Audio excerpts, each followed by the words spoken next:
What's up, everybody? It's RKRenegade.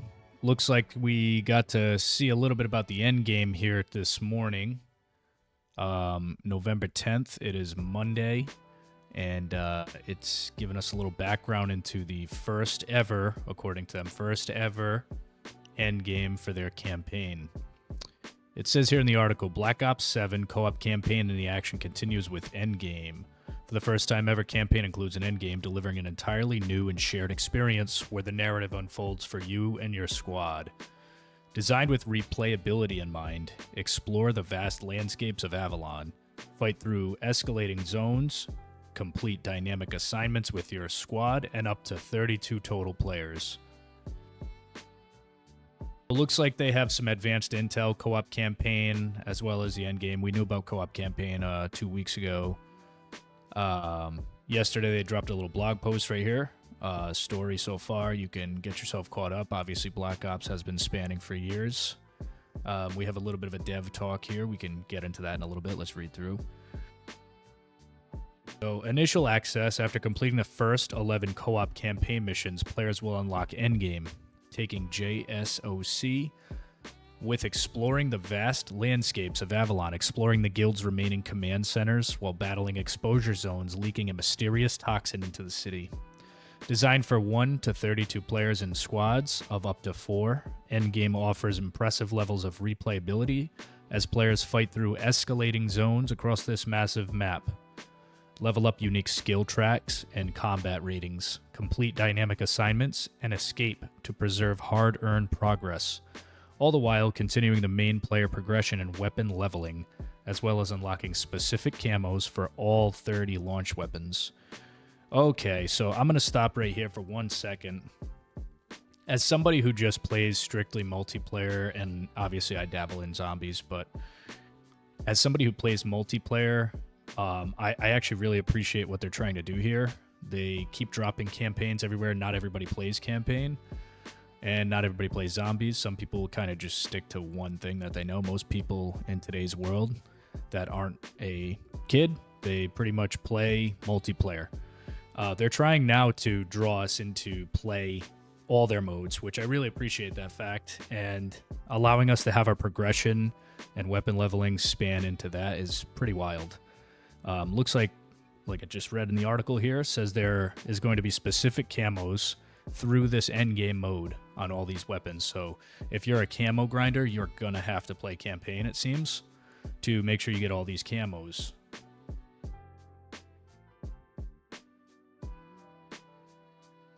So how endgame PvE works, they're showing a little map here, and it kind of looks like something out of like Warzone. For anybody that's just listening, not watching, it says it's attack map of Avalon, which apparently is the area we're in. Zone 1 is recommended combat rating 0. Zone 2, recommended combat rating, it has a yellow tag on it, is 10. The next zone is level 3, which combat rating needs to be at least a 30. And then the final zone is Zone 4, recommended combat rating of 45. So looking at the map, looks like the outskirts is going to be Zone 1. You kind of work your way left and around Zone 4 here. This is going to be a pretty cool mode in my opinion. This sounds cool so far. In game, every player works together during their deployment in Avalon. Squads can split off to pursue their own objectives or fight along others to improve the odds in tough fights, an especially useful tactic when approaching the area's more dangerous zones. In short, you choose an operator, customize your loadout, and then drop into Avalon using a wingsuit for navigation, exploring the vast landscape on foot or in vehicle, ideally exfilling after completion of a variety of missions. So before you drop, the endgame journey begins. Your C-Link operating system unlocks full loadout customization in the endgame, giving each operator the ability to choose their preferred tools for the fights ahead. Your ultimate goal is to gain enough power to reach the highest exposure zones, where something is leaking massive amounts of toxins into Avalon from there, and it's waiting for you. Loadout weapons and acquisitions. You begin by choosing one of the 4 available operator slots, selecting your operator from up to 24 of the available operators. Each slot represents a character on a unique power journey. Next, you choose a loadout. Endgame loadouts consist of a main weapon, a melee weapon, a field acquisition, which is a weapon you found in a previous endgame match or exfilled with, and a piece of field equipment. Explore further into Avalon to uncover workbenches found across the province to upgrade your weapon's rarity, which boosts its damage. Essential endgame planning, choosing abilities. Once you select an operator for your slot, customize your loadout, you make perhaps the most important decision of all, your major and minor abilities. These abilities are vital to your survival at the endgame, and you can make a concise choice of how you want to play endgame, including the way you fight, support your teammates, and explore the landscape of Avalon. For example, players selecting the active camo ability are likely to favor approaching combat environments with a degree of stealth or deem it most important to easily extricate themselves from combat. Conversely, players picking War Machine are likely to lean into the destruction and assault playstyles when battling the enemy. The choice is entirely up to you. Power up in-game to level your combat rating, earning new skills and power upgrades across health, armor, speed, and damage, but be warned, if you're killed in action, you lose it all. As detailed above, when creating a loadout, players choose one major and one minor ability for their operator. The importance of these abilities cannot be understated. These grant new moves, allow the use of powerful weapons, also give unique tactical advantages. They have a brief cooldown between charges and define each operator's unique playstyle. As you progress through the endgame, it's worth considering the major and minor abilities available to you. Here's some of the major abilities that it seems we're going to be able to use. Ballistic Shell, deploy an energy shield that blocks incoming enemy fire. Active Camo, become nearly invisible for a short duration. Gunfire temporarily reveals your position. Hand Cannon, powerful high damage handgun, accurate at range. Crash Cart, instantly revive downed squad mates within range and provide temporary invulnerability. Can be used to self-revive when down. Vision Pulse, send out a pulse which visually tags enemies through walls for your squad. Tagged enemies take increased damage. War Machine, powerful single-shot grenade launcher, large explosion radius, shadow break, creates an energy warping field that teleports and damages enemies. And Drone Pod, deployable device that launches aerial drones, and drones seek out enemies and explode. Minor abilities. Grappling Hook, grapple to surfaces to escape danger, reach new heights. We know about the grappling hook. Portal Grenade, a grenade that spawns hallucinations to target your enemies, and they last a short duration. Kinetic Jump, jump to extreme heights, hold the button to jump higher, landing stuns nearby enemies. Flicker, tap to quickly teleport a short distance in your facing direction. Press and hold to pre-aim. This goes through enemies. Supply Link, instantly supplies you and your squad with ammo, armor, and equipment, and a portion of the major ability charge. And lastly, Black Hat. Hack enemies, equipment, and vehicles. Hack targets are disabled, destroyed, or converted to fight for you. With a major and minor ability always available to you during an endgame match, you can further augment your combat zone prowess with the use of these skills. Here's a little screenshot of the skill tracks overview. So it looks like you get reload speed, fast replate, fast weapon swap, ammo auto refill, aiming expert, and shocking reload. As detailed in the screenshot above, we're not going to really get into the depth of all of this as they're pretty self-explanatory. The next piece is Surgeon. Stay alive and keep others fighting. Heal fast, revive quicker, and fight back from the brink. Healthy Recovery. While not taking damage, health recovery starts sooner. Last Stand Fighter. Longer duration for the last stand, including improved movement and weapon ammo in your pistol. Agile Handling. Fire a weapon while sprinting and walk faster while aiming. And heal faster. Heal faster after getting out of combat. You also receive Fast Revive, which is revive self or squad member faster. Revive boosts movement speed for a short duration and gives full health. And Off the Floor is the last perk for the Surgeon. Eliminating an enemy while in last stand will revive you. There is a cooldown. So to me, it seems like they're putting all these different classes, which, again, they mentioned earlier. We can pick things that cater to different classes. So it looks like you can select major and minor abilities.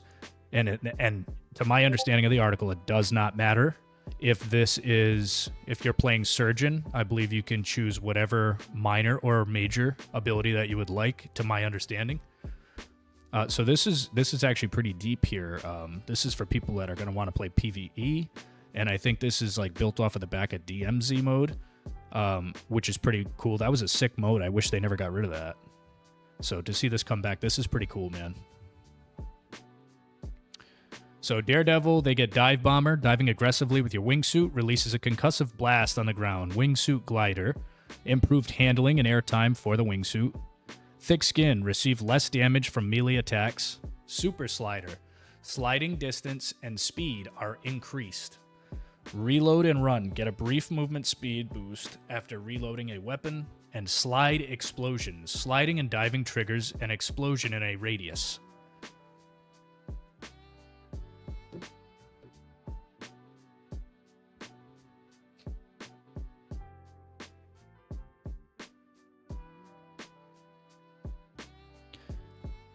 The next class is Tactician. It says gear up and get clever, deploy faster, recharge quicker, and turn kills into nasty surprises. Equipment Hound. It improves equipment ammo, quick deploy, faster equipment redeployment. Oh, sorry about that. Quick deploy, faster equipment deployment, and increased distance, improved sprint and tactical speed while reloading. Hit and Run. Temporary speed boost after equipment kills an enemy. Recharger, faster recharging of equipment and abilities. Quick rounds back. Eliminating 2 enemies in quick succession has a chance of returning 2 rounds to your current magazine. And lastly, Pinata. Eliminating an enemy has a chance to spawn a live piece of equipment. Berserker, chain aggression into speed. Attack while moving, reap armor for kills, and bring destruction from above. With this class, you get fast weapon fire, increased rate of fire, kills regenerate armor, pretty self-explanatory, crit chain speed boost. Temporarily increase your speed after getting several consecutive critical kills. Endurance Sprinter, reload while tack sprinting, tack duration and sprint to fire time is greatly improved. Fall damage reduction, reduced fall damage at the highest upgrade, become immune to fall damage. Fall explosions, falling from heights creates explosions.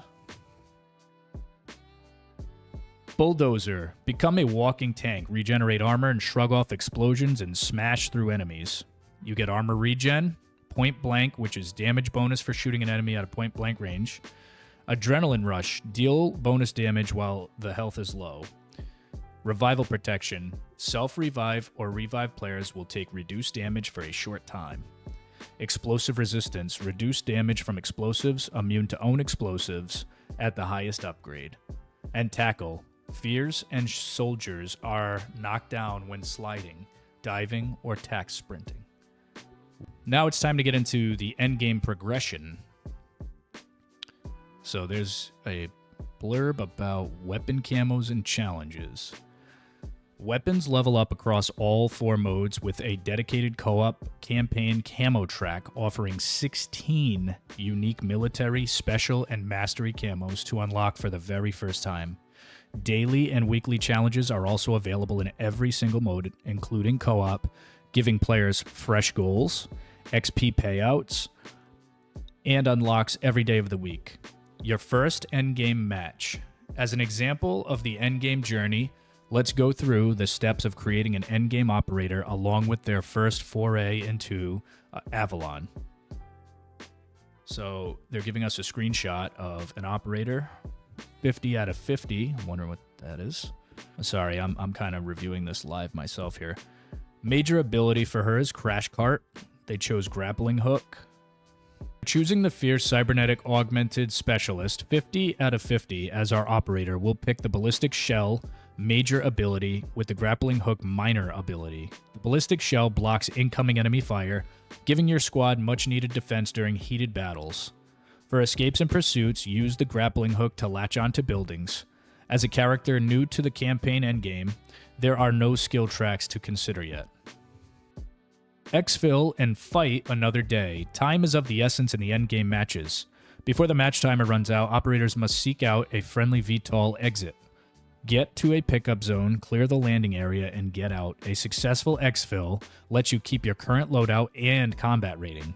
Make sure you get out every time so you can push into harder locations and reap the greater rewards that await you. This is a glimpse of the combat, exploration, and deep character customization that awaits you in the evolving campaign endgame, which will include additional content at the start of Season 1 later this year. And for those wanting to see full complement of weapon camos and other unlockable progression items, check back later this week for an intel blast covering prestige, challenges, and more. So, based on part of this excerpt here, I would say that based on what I've read here, it seems as if they're going to be giving us specific attachments. Obviously, we read that in the last news update about multiplayer getting prestige gun attachments specific to each gun, obviously. But it seems like they might have some here as well, based off of that last sentence here.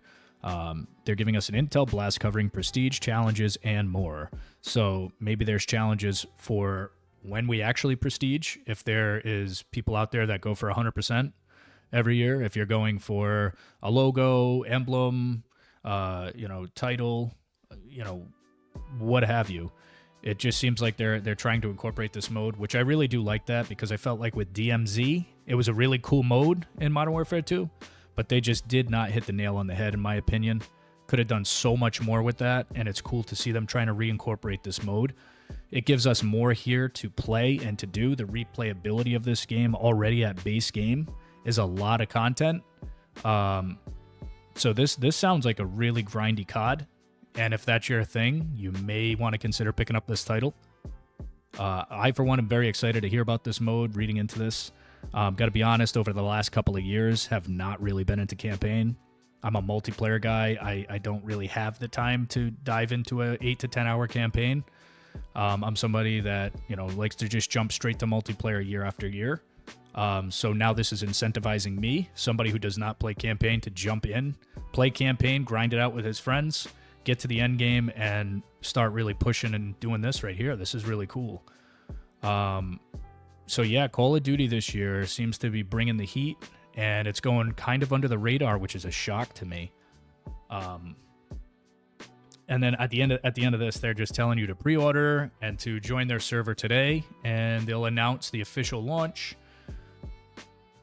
And that's the end of this blog for today. So if there's any comments or questions related to this blog, or what you might think this mode might bring, if this mode sounds like something you guys would want to play, or if this is a mode that you think is a total disaster and they should just leave this out.